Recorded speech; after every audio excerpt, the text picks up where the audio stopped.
This is the story of a group of children who were told by their teacher on the 45th day of the war that if they drew a star on the pavement, it would help save someone's life. On that day, a kid in class had just found out that his father had been injured in a civilian bombing. The man had been sitting in his car when a shell burst in through the window and lodged itself into his chest. He was now fighting for his life. The kid in class, his name was Sarlinath, and the other kids used to make fun of him for that, as kids do, behind his back. But on that day, they didn't, because they knew what he was going through, and they felt what he felt. So on that day, the whole class was down, and the teacher, just to make them feel a little better, told them that if they drew a star on the pavement, it would help save someone's life. And a kid sitting in the back of the class, he asked, what if I want to save my uncle too? What if I want to save my neighbor's father too? Can I draw 4 stars? Can I draw 5? And the teacher said, you can draw as many as you'd like. So on that day, she left 3 pieces of chalk on the table as she walked out. And on the next day, when she entered school, she saw the footpath right outside the gate on 2 sides, almost 25 meters each way, covered in little stars in pink, blue, and yellow.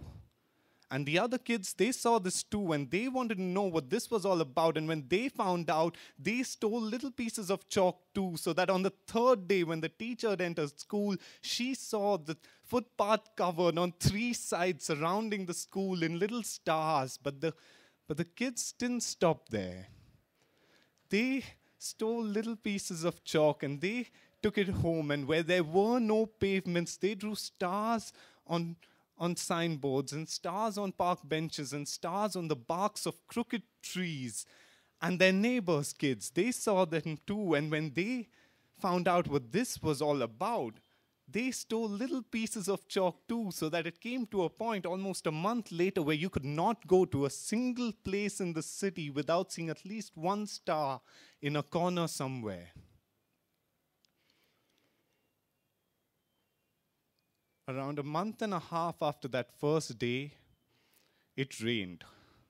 It rained and it rained all night long. And when the kids went down to go to school in the morning, they saw the streets and the pavements laid with chalk dust, congealed and grimy, colorful like icing on a cake. And the kids, they started crying because they knew now that the stars were gone, no one could be saved. But the mothers came down, and the fathers came down with their mops and their brooms. And on that day, no one got to office before 12 noon because everyone was cleaning up the streets so that the kids could start again, and they did. So that a few months later, the streets were crowded and traffic was slow because everyone walked on the streets now. No one walked on the footpaths anymore because no one wanted to disturb the stars. And everyone carried a little piece of chalk in their pocket so that if any time, every once in a while, if they had to, if a speeding car passed by and they had to jump onto the pavement just to save their life, they would stoop down and make the stars perfect again. When the war ended, there were stars everywhere.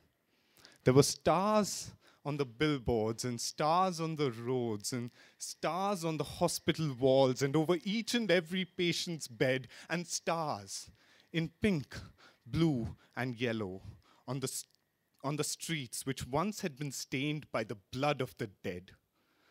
And thousands of years later, after thousands of general re-elections and thousands of celebrity remarriages and thousands of end-of-the-world predictions, when the world finally did come to an end, the last group of survivors who stood among the burning buildings and collapsing roads swore that they saw through blood-stained and tear-filled eyes the ghosts of a group of children running around everywhere, coming up to each and every one of them and drawing stars on their chests.